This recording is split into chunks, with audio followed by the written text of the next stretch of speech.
Dragon Con's alternate and historical fiction track, and our social evening of tiki drinks. Thanks everybody for joining us. We thought we would get ready for the con the best way we could think of, which is drinking really fancy drinks.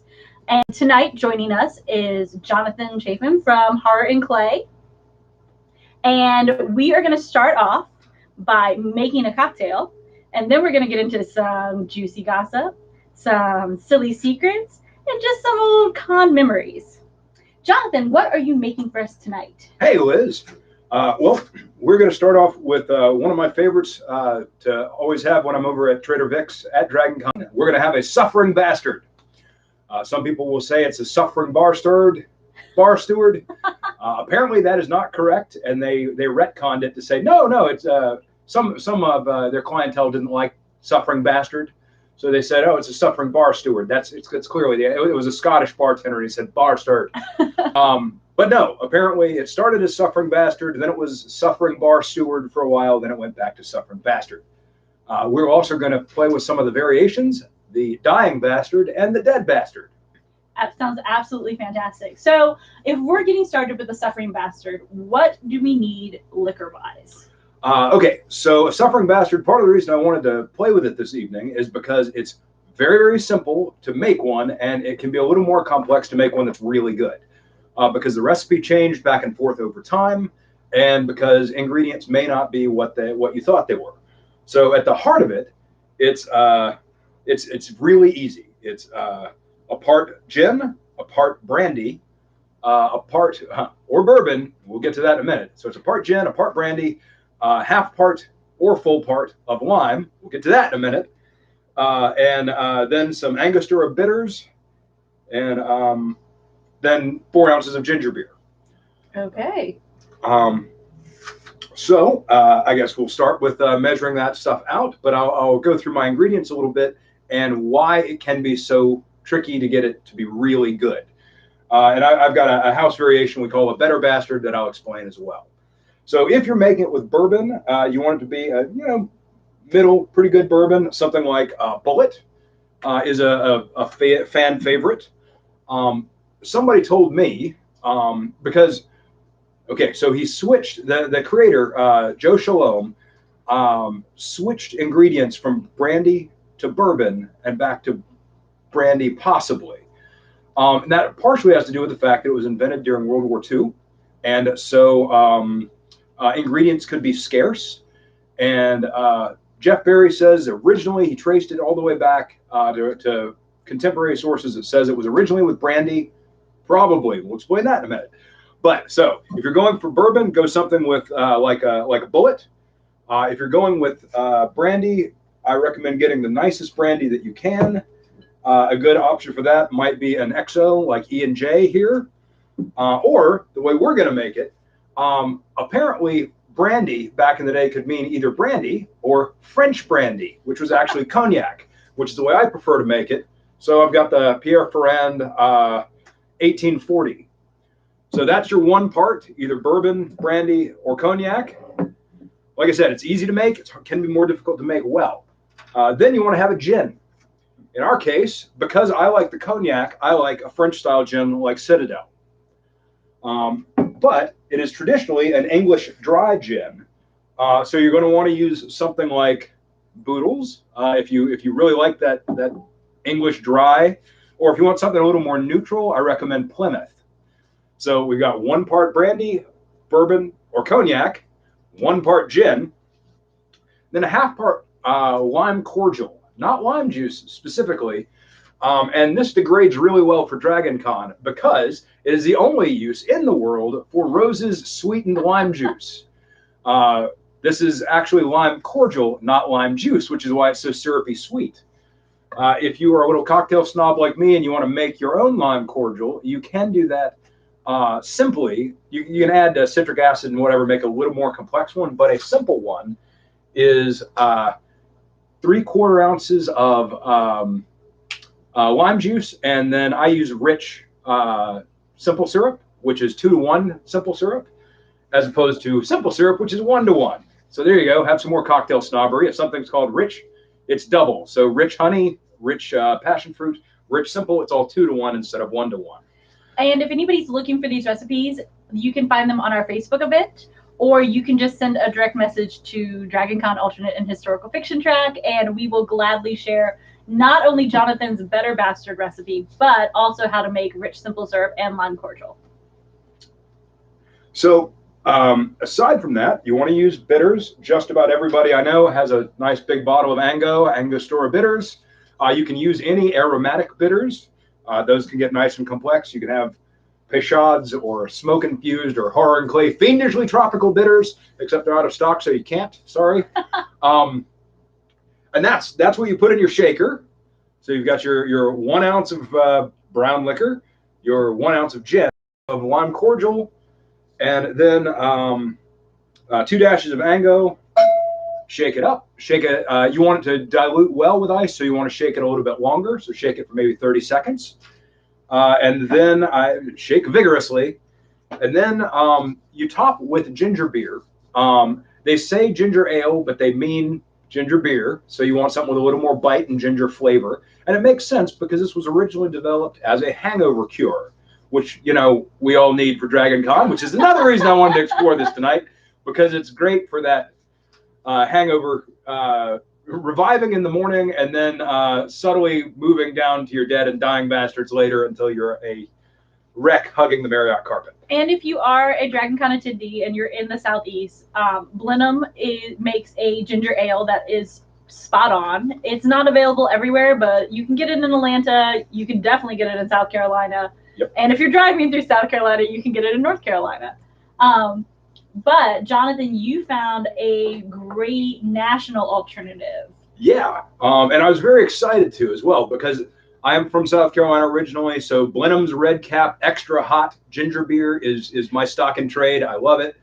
But it just on the market now is Canada Dry Bold Ginger Ale, which I think is their very clever way to not say ginger beer, because it's a very spice forward, peppery ginger beer taste, even though it says ginger ale. Not the thing to drink if you're feeling a little queasy from like too much time over at the Marriott Pulse Hotel, but if you want a good kick in the pants, then this is apparently the ginger beer to pick up. I will respectfully disagree, because I think it's an excellent way to settle your tum-tum. You know, other alternatives, of course, are going to vary wildly with where you are. Fever Tree is fairly widely available. Barrett's ginger beer is another pretty good one.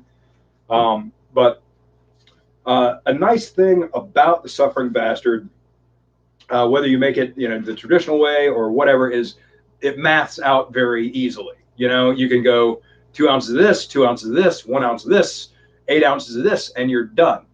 And I particularly love this because it's a level up from your usual DragonCon booze. And so, like, you know, your rum and Coke, your gin and tonic. No, this has 2 liquors in it.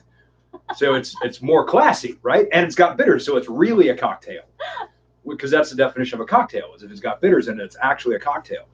I am not a cocktail historian, by the way. I am a capering jackass who loves this stuff, so I will get facts wrong. So sorry about that. To be honest, if anyone's looking for some deep diving into cocktail history, you can join us during DragonCon weekend virtually for our Prohibitions panel, which will be Prohibition cocktails, maybe a little broader. We might stray into the early 1900s, the later 1930s, but our cocktail mixologist will be joining us for another virtual panel to explain a lot more about the history of cocktails. So first off, I absolutely want to hear over time, you know, what variations y'all came up with out there in TV land and what your substitutions were. This is a very robust drink. Apparently, Joe Shalom once received a frantic telegram from the front of World War II at the, I don't remember, it was, I'll look up the battle in a minute, but the first battle was a stalemate, and then the troops retreated, Rommel with his desert troops versus the British, and they sent an urgent telegram back to the Shepherd's Hotel, to the long bar where Joe was tending bar, and they said, we need 42 gallons of this at the front now. All of our men are hungover from drinking rot gut frontline whiskey, and we need a pick-me-up. So they literally made barrels of the stuff and shipped it on Army trucks to the front. They actually did track down the telegram. This did actually happen. That's insane. But if they use the brandy or the bourbon variation for that telegram, which is itself kind of interesting. But that is the easy proportions lend itself to that. And the thought is that they dispensed with, because some versions of a Suffering Bastard will say a third, a third, a third, and they may have dispensed with the cordial and just a third brown liquor, a third gin, a third. And part of why they incorporated the bitters and the ginger is because Joe Shalom, before becoming a bartender, was a trained chemist. And that is what brought him down to Egypt in the first place. So getting ingredients from the apothecary across the street was something he was very comfortable doing. So they sourced their bitters and, were able to stretch supply lines in that way.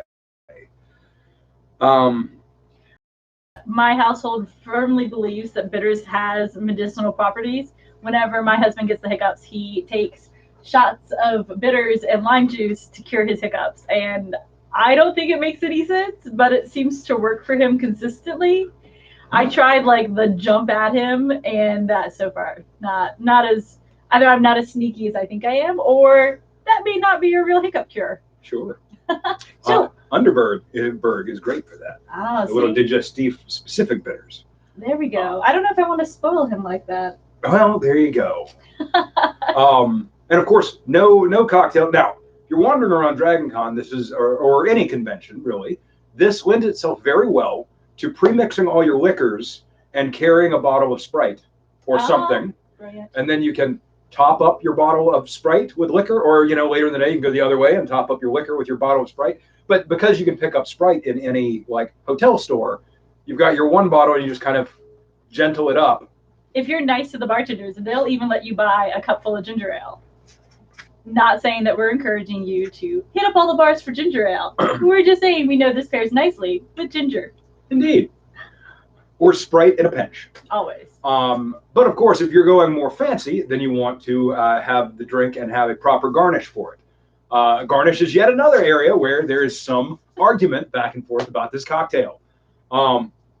Traditionally, it was apparently garnished with mint or mint and a fruit stick.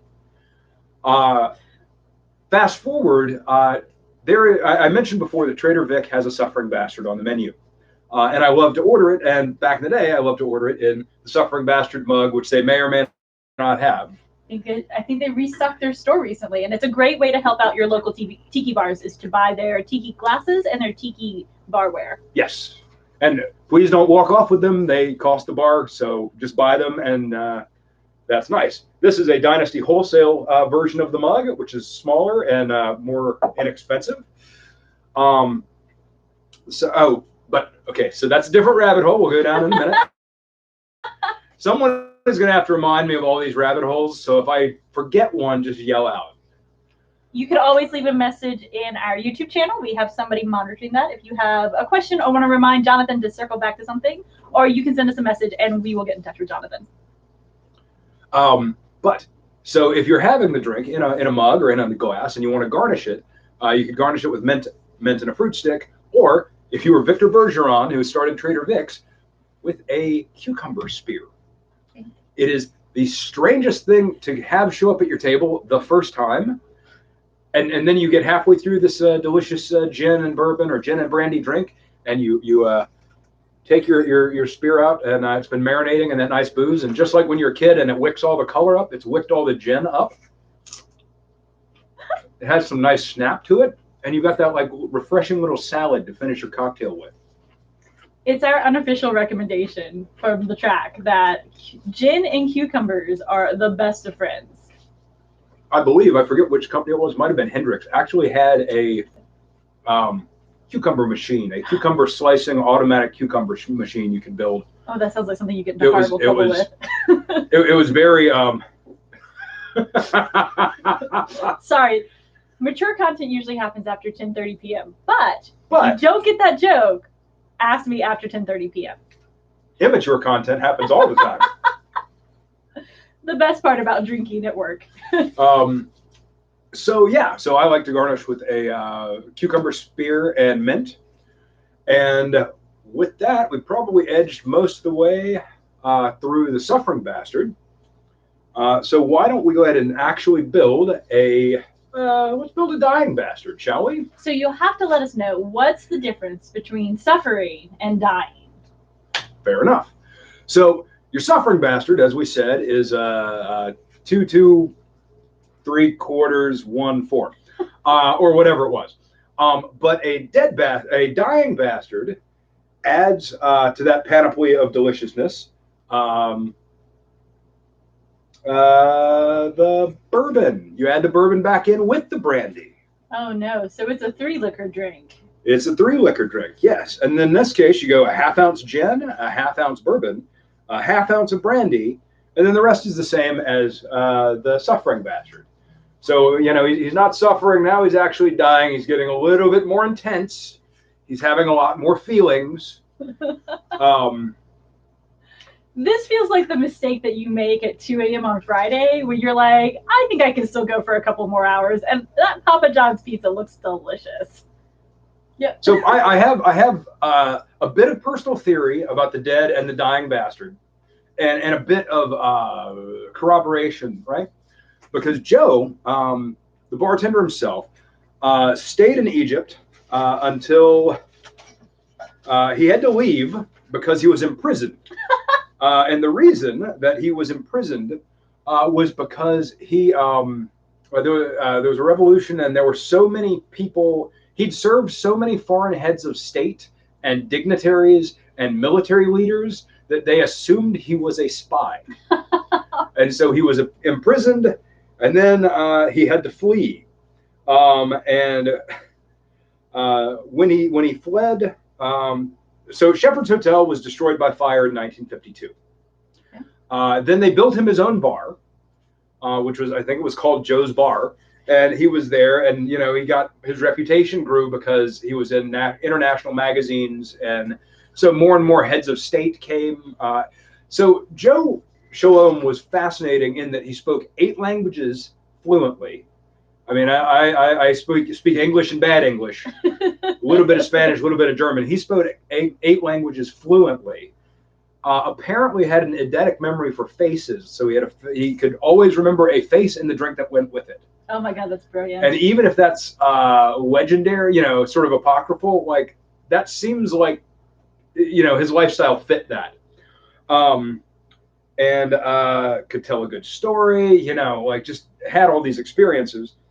When he used to say, I am a healer at heart.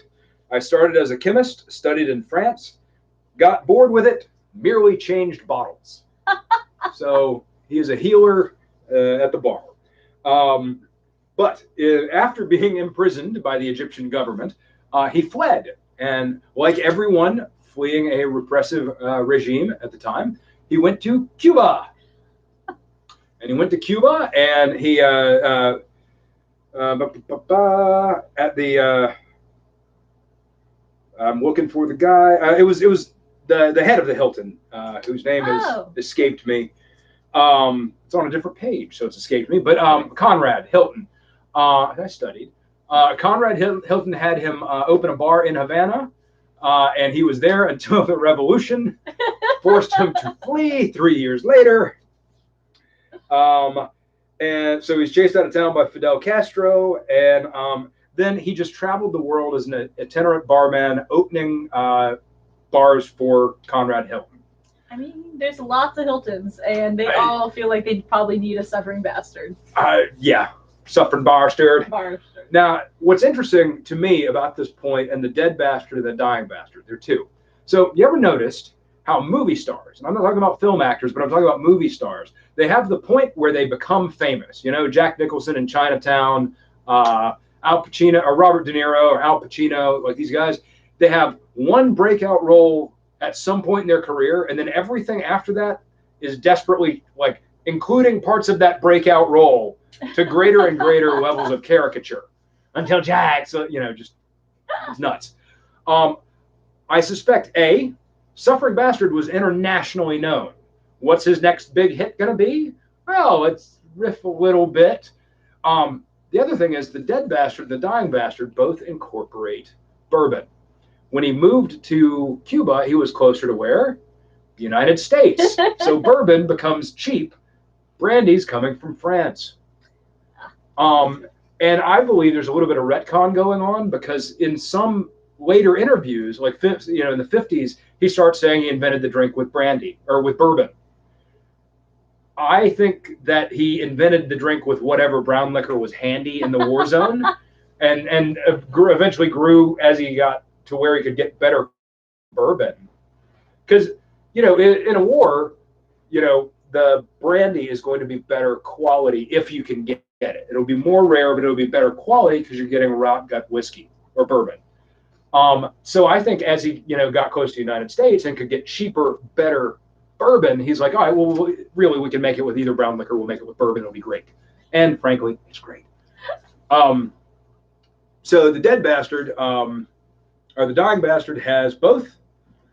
And let's make one up real quick. Okay. Because I'm getting dry. I'm not, but I'm going to pretend.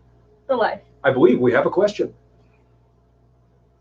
Is the bold ginger ale basically ginger beer in taste and bite, or is it like a step between ginger ale and ginger beer? I would say it's ginger beer in taste and bite if it's not one of the really spicy ginger beers. But I would definitely call it a ginger beer personally. It had that same nose, like where if you're not expecting it, you'd be like, huh, I was not ready for that. And how about Vernors? How about Vernors? Vernors? I do not know Vernors ginger ale or ginger beer. So if it says ginger beer, I'm going to say yes. If it does not say ginger beer, then it's still, this stuff is, a Suffering Bastard is great with Sprite. It is a very resilient drink.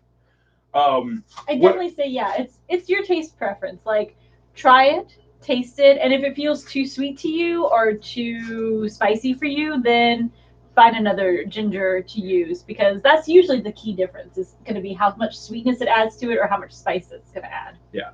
Now, what I would say is a Jamaican ginger beer that has pepper, cayenne as what makes it spicy. That is a different thing and is not as delicious. I would rather have Sprite than this in this drink. This is delicious in many drinks. That is the Suffering Bastard. I'd give it a pass. That's good to know. So y'all get to watch me try and do math and horribly make a dying bastard. Well, if you're okay, I think I'll tell a story while you bartend. That sounds marvelous. Fantastic. So, DragonCon viewers, hopefully a few of you are out there. One of the things that we are excited about for 2021 is that we're going to be bringing stuff back to the con and heading back to the Sheridan, which I know is definitely something that we haven't done in far too long.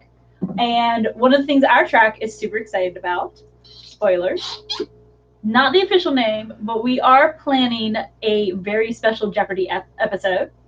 And we're bringing back our own version of Drunk History. And my funny story has to do with our first Drunk History. We do enjoy our evening programming, and we enjoy all the things that a regular DragonCon attendee enjoys. However, Drunk History somehow is better when maybe you've had a cocktail or two of your own. However, we have had a few instances in our track rooms, which are in the Sheridan and are slightly on the small side. We've had instances where our Drunk History got too enthusiastic for what our room could hold. And the host has gotten better about handling us, but DragonCon hotels are used to DragonCon attendees after about the first day or so. That memory comes back. And so we did have the cops called on us because our Drunk History became too drunk and too hysterical for the room, and the hotel was concerned. So on the exciting side of this, we have learned that Drunk History is too much for our tiny rooms to contain. And so this year, we are hopefully going to get a larger room. And people will have space to be as enthusiastic and hopefully not as drunk, but still enjoying our history and the perspectives of our panelists. I like watching Jonathan do math on the bitters. Beautiful. Oh, if I can interject for just a minute to interrupt the story. So I'm the second best bartender in the room. My wife, Allison, is in the back of the room, and she had an excellent piece of advice for me, which is when making this drink, you fill your tin with your booze and everything, put your ice in. Excuse me as I wander off camera like a nomadic maniac. Just a minute. Jonathan is a fantastic home bar owner, and he has his own portable ice machine that makes him tiki proper ice cubes, which are these absolutely lovely little tiny cubes. Sonic ice. You can also, if you have a Sonic nearby, you can pick it up there. Check, if you're like us, when you go to get a drink at your local fast food place, check their type of ice. And if it looks like the right kind for a tiki evening, remember, go back and buy a bag of ice from them. It's weird. Oh. They don't know what to do, but they'll do it. Zaxby's is another one that has the really good pellet ice. Pellet ice is what you're looking for. All right, now everybody laugh as we try and go for 30 seconds. It should also be the same time that everybody's washing their hands. 30 seconds is the CDC approved amount of time, and it's 2 choruses of Happy Birthday, or if you sing the monkey version of Happy Birthday, it's all of Happy Birthday. My brother dislikes the monkey version of Happy Birthday. The monkey version of Happy Birthday? Because you look like a monkey, and you smell like one too. So here's the pro tip from Allison. So when you are adding your 8 ounces, so I doubled the recipe because I hate measuring half ounces because I don't like math. So a lot of recipes say top with ginger beer, but Allison's recommendation, which I'm going to do and try this time, is to measure out your ginger, figure out how the cap works apparently. This is how live TV goes. And then pour it into the shaker. So you're basically topping it in the shaker, but then pour it back through so that the bubbles strain through everything. And for this, I'm going to use a chimney glass, which is probably what they actually used instead of a, what other kind of glass? Instead of a tiki mug back in the day. It would have been a Collins glass or a chimney glass. I forgot to put ice in there because I'm a savage. So we'll just live with that. Poor decision. It's okay. We're going to pass it to somebody off the camera who might regret the lack of ice. But we'll have a very fun evening. Oh, the fancy cucumbers. Yeah, right. Actually, that's a tall, so we'll do the tall. We're going to make a mess? Let's see. Do it. Look at that. That's why we've got a wet bar. Fun fact, we do not actually have a wet bar. A wet bar is designed in such a way that there is a rail back here, and something is designed as a wet bar, not if it has designated a wet bar, not if it has a sink, but if it can hold a gallon of liquid poured onto it before it spills over the side onto the floor. So if you have a bar that has no rails or anything, it is not a wet bar, even if you've got a sink in it. That's terrifying. As a person who lives in a home, as well as a former bartender, the idea of cleaning a gallon of liquid off of a surface is just kind of horrible, right? Another note about mint. If you are garnishing with mint, you have to spank the naughty mint to release all of the oils. If you do it with a British accent, all the better. Spank the naughty mint! You're welcome, Cliff. I did it. I said I would. There you go. We're going to make even more of a mess. And I'm actually going to part that out into 2 drinks because I want to try this version of the dead bastard, and then we will, or dying bastard, not the dead bastard. Comes later. That comes later. You're a good person because I was going to hand it to somebody and be like, you have to drink all of this. Yeah, exactly. And I'm going to help with that evil plan. I will leave it to you because you've got more agency than I right now to go figure out who gets to go enjoy some dead bastard. Dying bastard. I think it needs a straw. I think it does.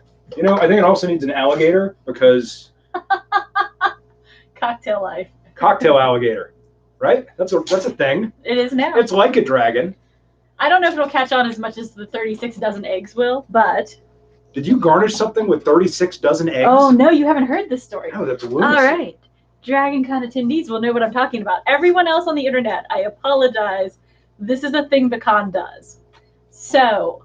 This isn't related to the swine, is it? No. The hogs, the rampaging hogs? No, it's even crazier. Oh, go for it. Okay, so last year we were virtual, and that means that everyone talked on the internet, in particular in Discord, and stories were told from the past. And one of them was about our favorite Dragon Con friend, Tony Vickers, who apparently, when he started off as a volunteer, his job was to make hard-boiled eggs for the con suite, because we feed our attendees, but we sometimes feed our attendees what's available and not necessarily what they want.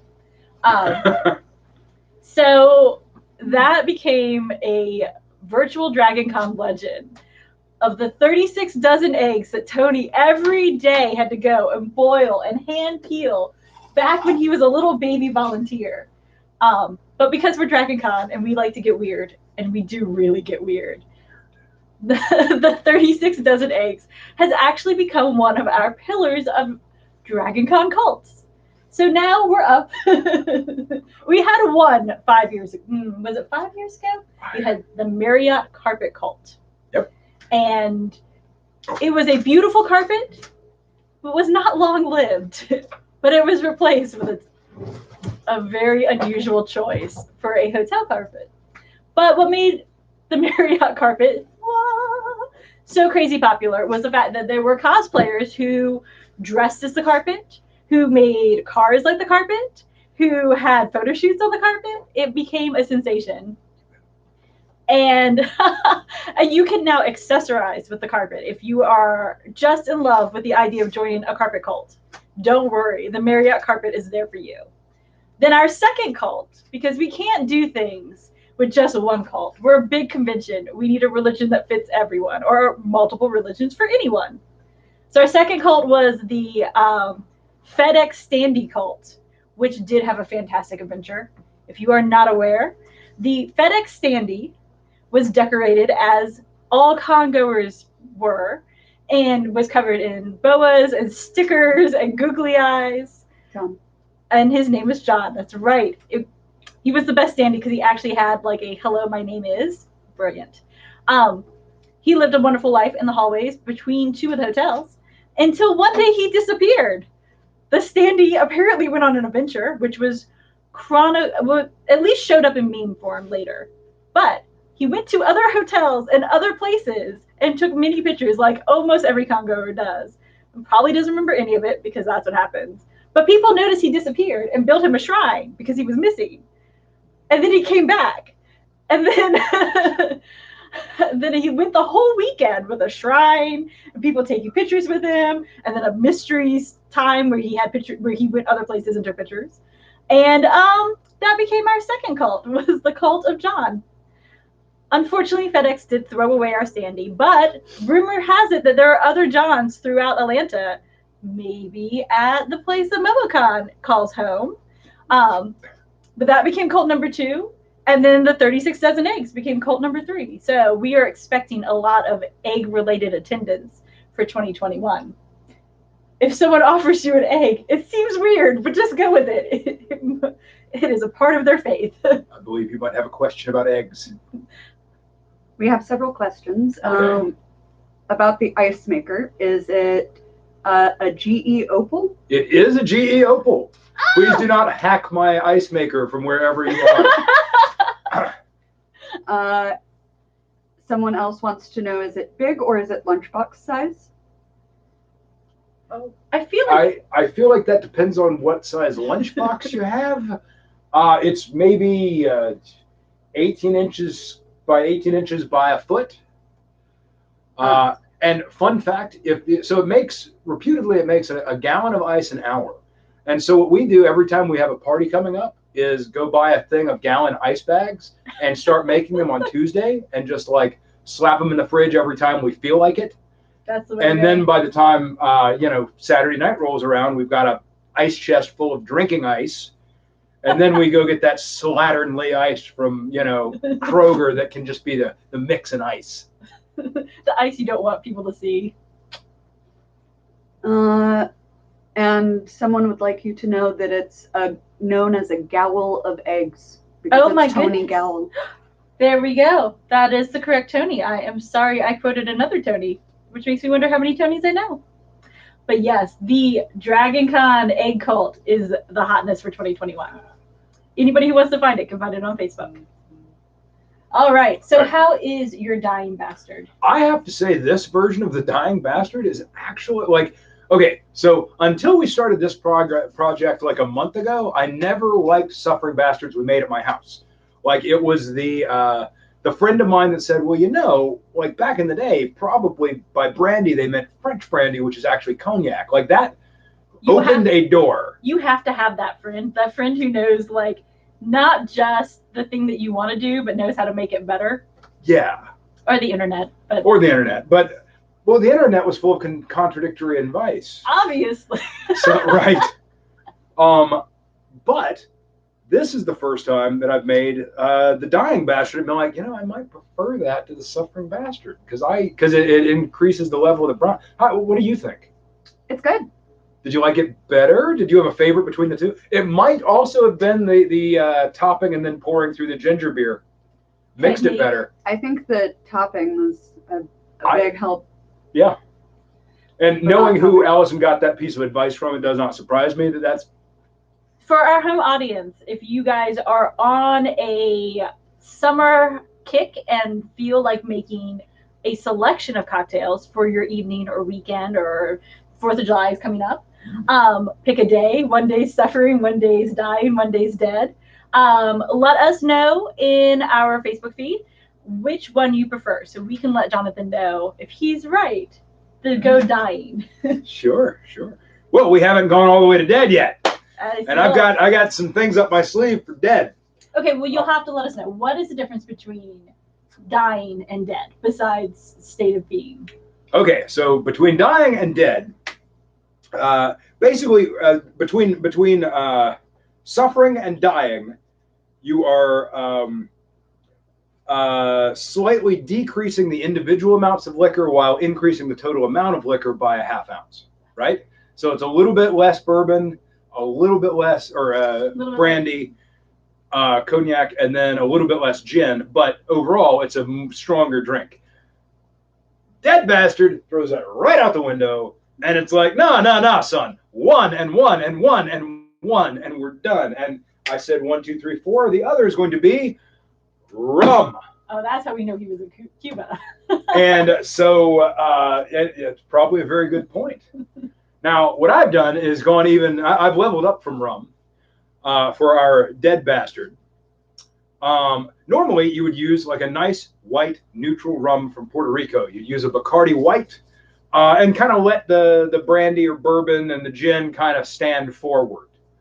Now, because we've gone French with our gin and French with our cognac, we're going to go agricole with our rum. Oh. And agricole is a big... funky, and I'm not going to go into all the differences of how agricole is made as opposed to other rums, but an agricole is going to be a very grassy, very funky rum. It's an acquired taste. The first time you have an agricole rum, you might be, the rum's gone bad. I'm sorry, I don't know what's wrong. The rum has gone bad. And then you're like, give me the funk, give me that Jamaican, give me that agricole. Let's have some funky rum. So for our Dead Bastard, we're going to go bourbon. And if I had it handy, I would go rye just to like really punch up the bourboniness. But we're going to go bourbon. We're going to go cognac. We're going to go Citadel French style gin. We're going to go rum JM. And I'm going to give myself a minute before we do that. So I will tell everyone who was following our Facebook event, we did actually stick with the Bacardi White because if you are not a fan of this rum, this drink may not change your mind. And that is fair. That is very fair. So always buy what you know you'll actually consume and not sit on a shelf behind you just to have an extra friend while you make a drink. Yeah. Now, I do recommend if you are brand new to the world of agricole rum, get a nice bottle of agricole. Rum JM is a nice agricole. You can get some other... get it nice and cold and learn to make tea punch. Tea punch. A tea punch is the very, very tiniest, like, straight pour of rum JM or of agricole and then a tiny bit of simple syrup, and then a tiny, tiny, tiny little squeeze of a coin of lime. Oh, I've never made rum punch correctly then. That's a tea punch. That's not a rum punch. Oh, thank goodness. A rum punch is more properly going to be your, I forget the rhyme, I apologize. It's one of strong, one of sour, two of sweet, three of strong, and four of weak, or however it's supposed to go. I mean, I usually make it just strong, strong, strong, and a lot of spice on top of that, and then some fruit juice. I'm down on my nursery rhymes for booze making. You know what though? To be honest, if you've had enough rum punch, it doesn't matter what you started off doing because you're too drunk to remember at the end. Well, that's just not. We are on our third cocktail, so who are we to talk? Now let's say I actually want to quote directly from the man himself, from Joe Shalom, from an international article in Collier's magazine called "One for the World," written by Robert Rourke in 1953. And what Joe says: "I always thought that gin, which I had, and bourbon, which I had, don't marry," Joe says. "But I stuck some gin and bourbon in the vase," we'll get back to that in a minute, "in the vase, and looked about for something to take the curse off. There was some Angostura and some lime cordial and some dry ginger ale for fizz. I shook it all up with some ice." Now, see that again suggests why Allison's top and pour through is the better option. "I shook it all up with some ice and decorated it with mint. I was most surprised at the result. The customers did not drop dead. They recovered and clamored for more. Been clamoring ever since. You see," says Joe, "I'm at heart a healer. I started out as a chemist, studied in France, got bored with it, merely changed bottles." So there you go. We've that's in his own terms, and we've already started to hear that retcon, that 1953. "Oh, I took bourbon." Okay. I will mention again that Jeff Berry said it traced it back to original sources that said that it was brandy and not bourbon. So there you go. Take it up with Jeff. I also, I'm not a cocktail historian. I pulled this from various articles around the internet. One has no idea.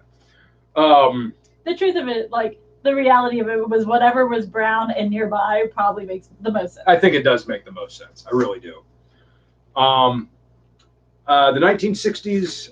So interesting thing about the Suffering Bastard mug, right? We all have heard of this as the Suffering Bastard mug. I love coming back to it. I love the little guy because I empathize. This was originally patented and trademarked by Victor Bergeron as Mai Tai Joe.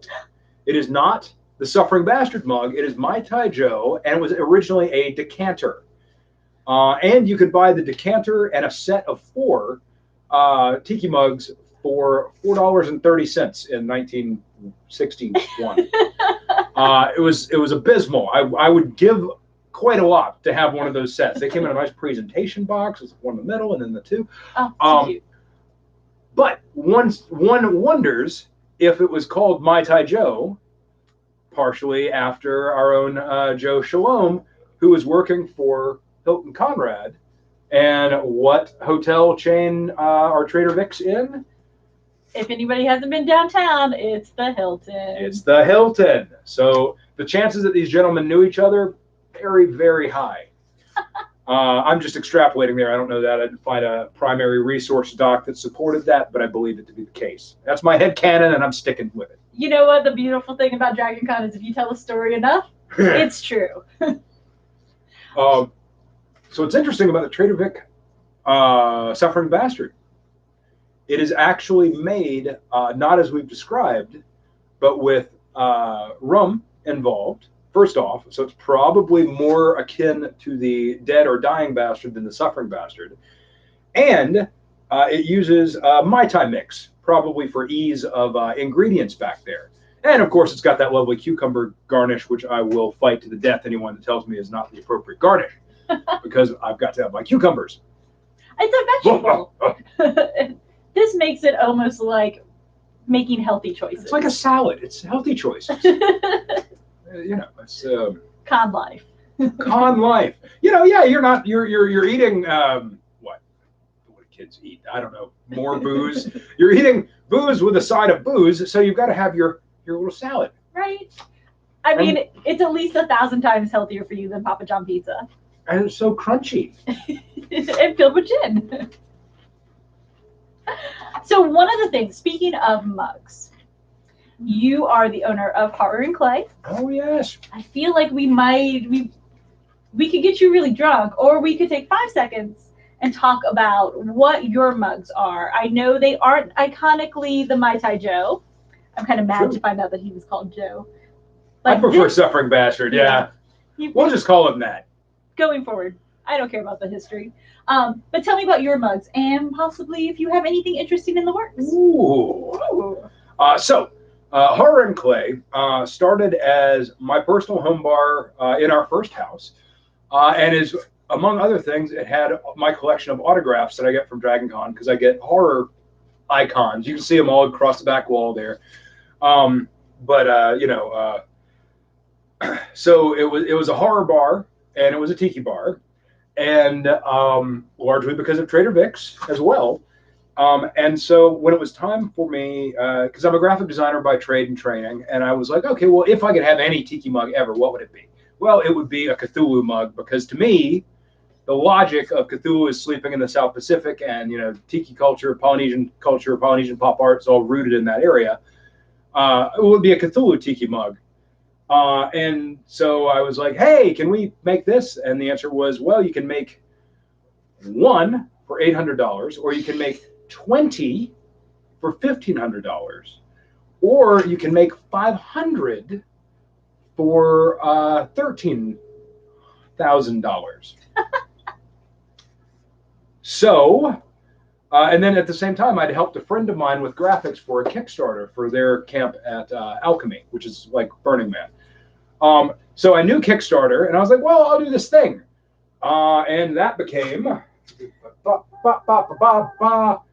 Horror and Clay Cthulhu Tiki Mug. And it turns out that on the back of that Kickstarter raised $80,000 while I was in a movie theater with my wife, which was horrifying. And since that time, I've done another 7 mugs. I designed mugs and glassware for other people. We vended at the pop art show at Dragon Con for 5 years. And it just so happens, by an absolutely accidental confluence of things, 3 years ago, I started a mug. Here's the whole story. 3 years ago, I started a mug based on Dracula called The Wreck of the Demeter, which was going to be my shipwreck mug. Because Horror and Clay mugs, more than anything else, are a reinterpretation of a style of tiki mug. So like Cthulhu is my totem mug. The Innsmouth Fog Cutter is my fog cutter mug. The Murders in the Rue Morgue Dreadful Ape is my Animalia mug. These are all classes and tropes of tiki mugs. So I started out with a shipwreck mug called The Wreck of the Demeter, and then I couldn't get it to gel, and I put it on the shelf. And then a bar contacted me to do a mug for them, and I started on that, and they wanted a shipwreck mug. So, okay, I'll take a couple of those ideas and do a shipwreck mug, but then that fell through. And then COVID happened. And by that time, I had reinterpreted my shipwreck mug into a New England. One of my favorite Lovecraft stories is At the Mountains of Madness. I love my Shoggoths. I love my Elder Things from outer space. I love my John Carpenter's The Thing. So I was like, how can I have Shoggoths on a tiki mug? Because nobody wants an amorphous blob of monster as a thing, right? So in my head canon, the shipwreck of the Hesperus, which is a Longfellow poem, because all of my poems are very potent. All of my mugs are patriotically based on American authors. Fantastic. Longfellow had a poem called The Wreck of the Hesperus about a ill-advised ship captain who took his daughter out to sea on a clear day, only to have a hurricane blow up, and he tied her to the mast to keep her safe. He tied himself to the wheel to keep the wheel safe. He froze to death on the wheel. He ran the ship into the reef at Norman's Rocks. She drowned, tied to the mast, and washed up on the beach where she was discovered the next day. In my headcanon, that's terrible and is the result of a turf war between the deep ones worshiping Father Dagon, Mother Hydra, and serving Cthulhu, and the Elder Things and their servitors, the Shoggoths. So the Shoggoths attacked the ship, and everyone was dead because of that. Because it's better when there are reasons and not just bad parental decisions. Be like, I will tie myself here, I will tie her there, and this will all work out in the end. It'll be fine, fine. So that Kickstarter launched today, and before we started filming was 50% funded. So that is for the newest Horror and Clay Tiki mug, the Wreck of the Hesperus. Nice. I do enjoy that you've continued your trend of I was going to do a thing, and I started a Kickstarter, and I just had to do the thing, so I'm walking away. We'll find out how it works out. I mean, hopefully I don't go, come back to a bunch of angry emails or whatnot. Well, in that case, give them their recipe for a better suffering bastard. And it'll all be squaresies. I got some trivia for you. Pop culture suffering bastard trivia. Oh, goodness. Tell you what, I will ship a Mai Tai glass to the first person that can tell me. I forget. No. What cartoon features a suffering bastard? Okay, internet. There is a cartoon that is widely beloved that features a suffering bastard call out specifically. One to the first person. And we will say this. We have somebody watching comments. If you wind up where nobody has answered by the end of tonight, then you can direct message us, DragonCon Alternate and Historical Fiction Track on Facebook, and we will let Jonathan know that somebody solved his very hard trivia question. And I put myself on the hook for an Inuhele Mai Tai glass. Which is fantastic. And actually brings us to another thing I wanted you to talk about tonight. What is that? So, DragonCon is my convention that I absolutely love and spend 12 months of the year working on.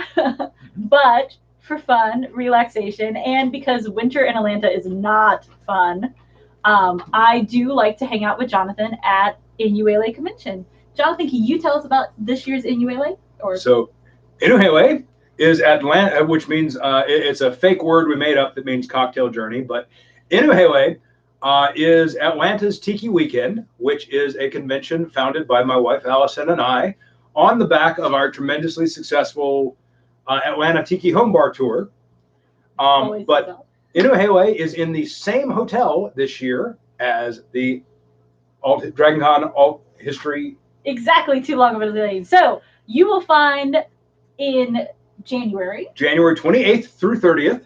In the same Sheraton that you either go for registration or hopefully come visit us, the Alternate and Historical Fiction Track, and our fantastic panels, including this year we have spies, we'll have pirates, we'll have history galore, and we'll have Jeopardy. And after, come back by the time your hangover is done in January and hang out with some tiki people. Yeah. And you can learn more about Inuhele if you go to atlantatikitour.com, because no one can spell inuhele.com. But we have several tracks of panels. We have vendors coming in from all across the nation. We have a lot of parties. Unlike most tiki conventions, we come at it from a fan convention standpoint, where your ticket price still allows you more choices of awesome things to do than you can do. We had somebody go like, I don't like the way you do your convention. They're like, I can't see everything. Now, those of us who go to DragonCon know you choose your DragonCon, and you have the DragonCon you choose, not the one that you line out in all the things, and you're like, I'm going to go to these. I'm going to split myself into 5 places, and I'm going to be here and here and here and here, which obviously you can't do. So you just kind of got to go with it and have a group. If we have any DragonCon newbies, I know we all tell you to download the app, and you can pick every panel that you want on that app. But in reality, by about, I'd say early on Saturday, you will be too exhausted to run to all the hotels in the tiny amount of time you gave yourself. For our DragonCon old monsters like me, one panel a day means you've attended the con. You get credit as long as you sit in one panel room. And then the rest of the time you visit old friends, you buy too much, you drink too much. Oh, there's booze over here. Oh, there's pizza over here. Where's the free thing? Oh, I've spent time stuck in this elevator talking with Terry Pratchett. I had the best time. I was in there with a Pokemon character in the elevator, and I don't even know why I was trying, if I ever even got to the floor I was going to, but we rode up, and that Pokemon character waved to everyone in the glass elevator, and then we rode back down, and they were still waving, and I forgot where I was trying to go. It was like 2 days later. As you do in the elevators. Yeah. I will also say the habit trails are lovely if you don't like to go outside, but not if you actually want to go someplace. Right. and please, they're terrible if you want to have pictures taken of your cosplay. Please do not do that in the habit trails. Nobody likes that. So I am making us the dead bastard. Oh, goodness. So it's time to die a little. By all means, have you another story for us? Okay, so to give you another of our 2021 DragonCon spoilers, we all know that the app is not ready. So if you were wondering, take a drink. Jonathan will catch up for us because that drink would have been harsh. But one of the things that we are excited is that the convention as a whole has decided to be both in person and virtual, which means that DragonCon TV will be available for anybody who gets the DragonCon TV membership. And you can watch it at your house, or you can watch it at the hotels, or you can watch it the week after the con, however your life lives. In our case, though, one of the things that we are super excited about is that we are doing virtual programming for just this year. If you guys tune in, though, and you all like it, then maybe we'll do it again next year. One of our virtual panels is going to be the American Girl dolls, which, if you were like us, some of us, and grew up with a love of history and wanted a toy that reflected your love of history, then you probably heard about the American Girl dolls. We are super excited that we have some fans who just love everything about what they were able to accomplish, the fact that they taught you history in an easy way, the fact that the dolls get to have their own life experiences when you take them to the stores, and you can do all sorts of crazy things. And we reached out to American Girl dolls, and they are actually going to be a part of our virtual panel, which is super exciting. Another one of our virtual panels, and you'll be able to see this on DragonCon TV, is Mistakes That Changed the World. It's a history-oriented panel about how these one little things, like maybe you served too many people in Egypt and had to flee, how these little instances completely rewrite history for better or for worse. I'm not sure if I think the dying bastard is a for better or for worse. It'll be up to you guys to tell us. So check out our social media channels. We will be letting you all know what our virtual content is, and we will have all of it posted Labor Day weekend, probably a little bit before, because if anyone's ever tried to make a phone call in downtown during DragonCon, you know there is no signal for days. If you're looking for us, please just come to the Sheridan. It's easier. We'll be there. Actually, just to piggyback on what you say, because I did not expect this until you announced that track, I am very excited about the American Girl doll track, because at the time that it overlapped with my daughter's love of American Girl dolls, we took a trip to St. Louis just to visit her favorite American Girl dolls locations, like the Botanical Gardens and the museum. And oh, that's amazing. We had donuts or coffee at some place that was like the American Girl doll coffee shop. It was so much fun. Like it structured the trip. So this is an old married thing. We love tiki bars because it gives us something to do when we go out of town. We're like, oh, well, are there any tiki bars? Well, we have to go do that, and it will be a new experience we enjoy together. And you know, it's just fun. So we had the same experience with the American Girl doll stuff in St. Louis. Oh, that's amazing. So I am actually looking forward to checking that panel out this year. And we're really excited that one of the things that DragonCon does so well is it lets the fandoms explore the things that they love. Like, it's not just, a Star Trek track. It's, you get to sing in Klingon, or you get to do all of these things that let you really express something that you love. And for us, the idea of history for children is just, it's something either you got it as a kid or you want your kids to get it. It works out great. I am really sad that my 3-year-old niece is not apparently leaning towards the history side of Seattle. She does not love going to the history museums. But she is 3 years old, and we have had to have the conversation of you can't put those things in your mouth. And I think it takes all the fun out of it. You know, the life truth. You're like, I just have to chew on it to know it's real, authentic. Which is why I don't have any ice in my drink anymore, because I chewed all of it. I made bad choices. You need a refresh? No, I'm gonna live with this now. Okay. This is how we're gonna know if this panel's done. If I either hit the end or it gets too hot to drink. And we're like, okay. We're pouring up our dead bastard here for myself and our first wild Canberra woman here. I do enjoy the fact that we have pretty much determined that the ginger ale needs to be handled the classic way. And honestly, to say this online for the entire internet to hear, Allison was right. Sometimes you just have to establish that law. I mean, on YouTube. You know, I'm not gonna argue with that because I live here. I did put him in a spot like that. I would feel guilty, but I'm not capable of that. True. All right. So, some of our big excitements, besides being able to plan both a virtual and in-person con, is that we are bringing back one of my favorite things. And I actually had Jonathan participate in our very first year, which was the year that we were not in a host hotel and we were not well organized. But we are bringing back our splendid teapot race. Yes.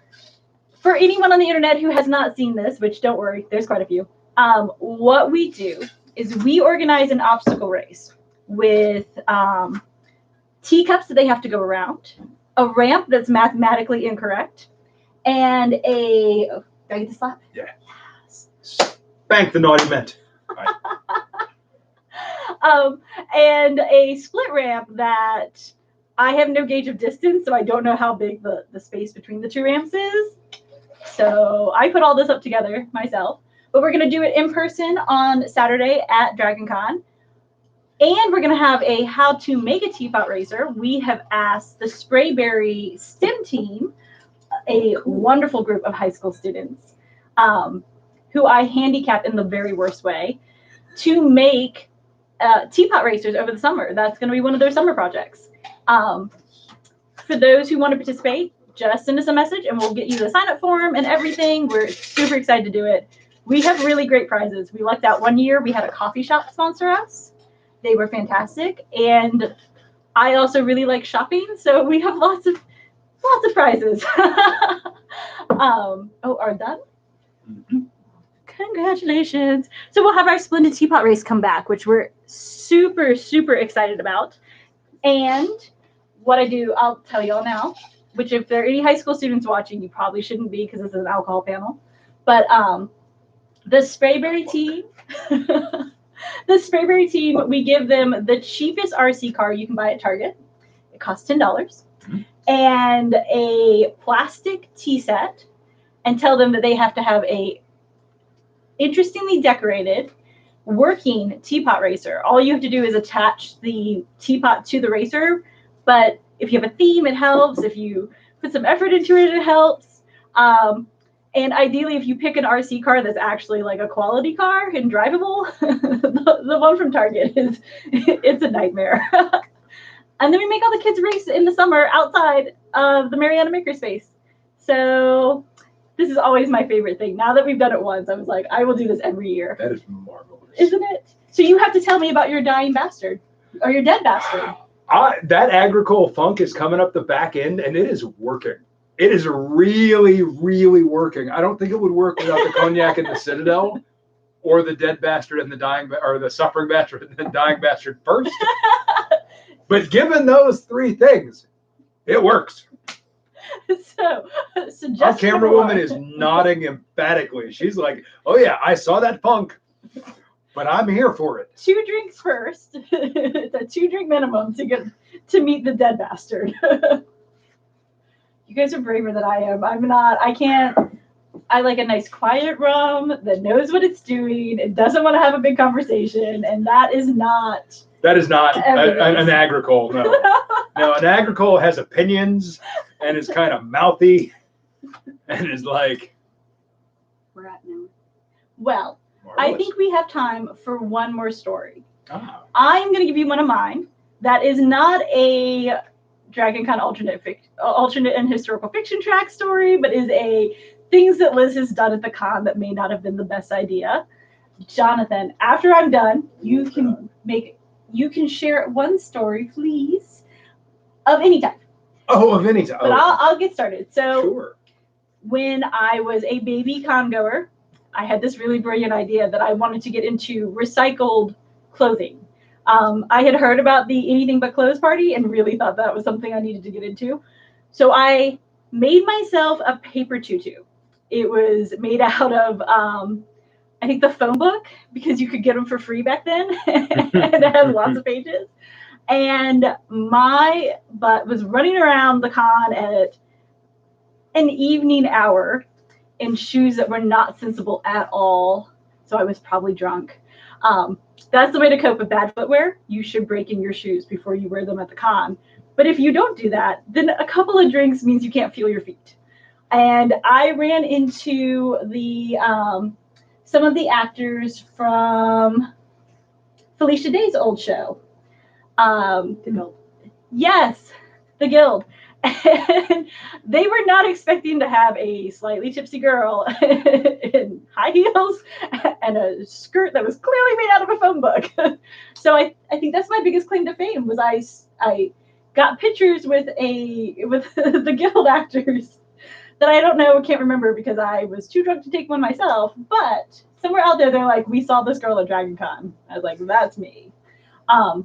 So that is before I became a responsible volunteer, and also learned that if you wear your shoes before you go to the con, then your feet don't hurt.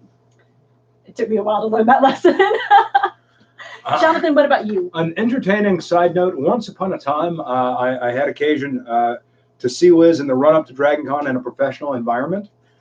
And I forget what they were, but it was like Liz giving a presentation wearing Wonder Woman boots. Oh yeah, the red boots.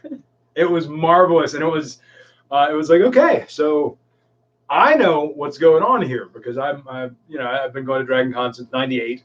I get it. My boss was very shocked. She was like, "You wore these boots for 2 weeks straight." I'm like, "Oh yeah," and I still can't walk in them on any non cement surface. And she's like, "How long are you gonna wear these boots?" I was like, "Until either I can walk or my feet fall off." But so it can be done. I think. So like I said, I've been going to DragonCon for a very long time. 1 year I went with a shattered ankle. It was '98, and the merchandise mart was at the bottom of the hill near where it is now. And that was when there were 3 hotels, and the main. I want to say that the exhibition booths were in the Hilton. So it was like back and forth and sit and rest like a hobo for a while. And my dear friend Thorne was the running joke. Hey, Thorne. What? My feet hurt. Hey, I think we should get something to eat. You want something? Yeah, I can eat. What are you thinking? Hey, Thorne? Oh, yeah. My feet hurt. Over and over for years. For years, my feet hurt.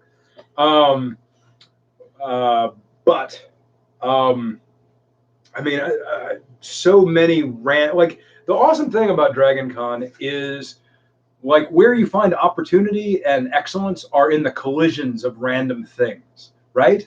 So the Thursday night, the Playmate party, standing with a bunch of Eevees dressed in authentic recreations of Playboy Club, Playboy Bunny outfits, except that they're every evolution of Eevee in a row.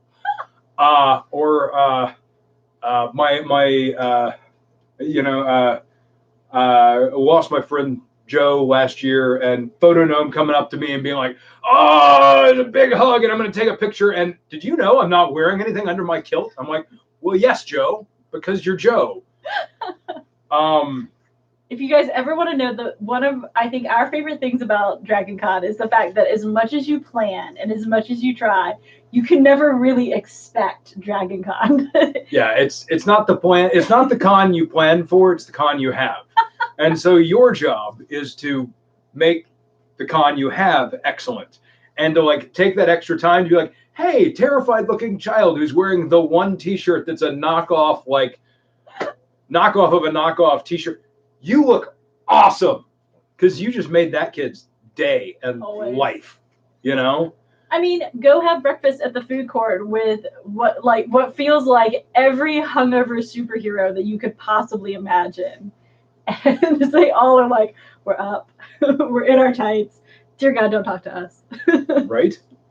Well, for everyone who's out there, just a reminder, we have 2 more of these planned. And if you keep an eye on the Dragon Con Alternate and Historical Fiction Track Facebook feed, or hang on to your Eventbrite link, we will make sure that you're aware of when the next one's coming. It is 2 weeks from now, so Friday at 8:30 p.m. Oh, goodness. I've had too many bastards, so we will let you know about what that date is. But it's 2 weeks, and math is hard, and I don't know what today is anymore. We will be joining another bartender who will teach us a different tiki drink. Oh, it's on the 25th. Somebody did math. Fantastic. So, June 25th, 8:30 p.m., our second evening planned. And we're hoping that this just brings a little joy to your summer before we get to Labor Day weekend. So thank you guys so much for joining. Don't forget to send in your guess as to Jonathan's question. I'm not even going to tell you what it is, because if you don't remember, you don't deserve a free glass. I would like to leave. I wrote down a quote to leave us with. So this is a Joe Shalom quote from one of the articles I mentioned before, and he tipped it out. He poured one last bastard for the guy interviewing him. I forget which one. Oh, obviously, I stopped with Mai Tai Joe. He hands a drink across the bar to the guy, and the guy says, "One for the road." And Joe says, "No, not one for the road. One for the world." That is lovely. You guys have a good night, and one for the world. Yum.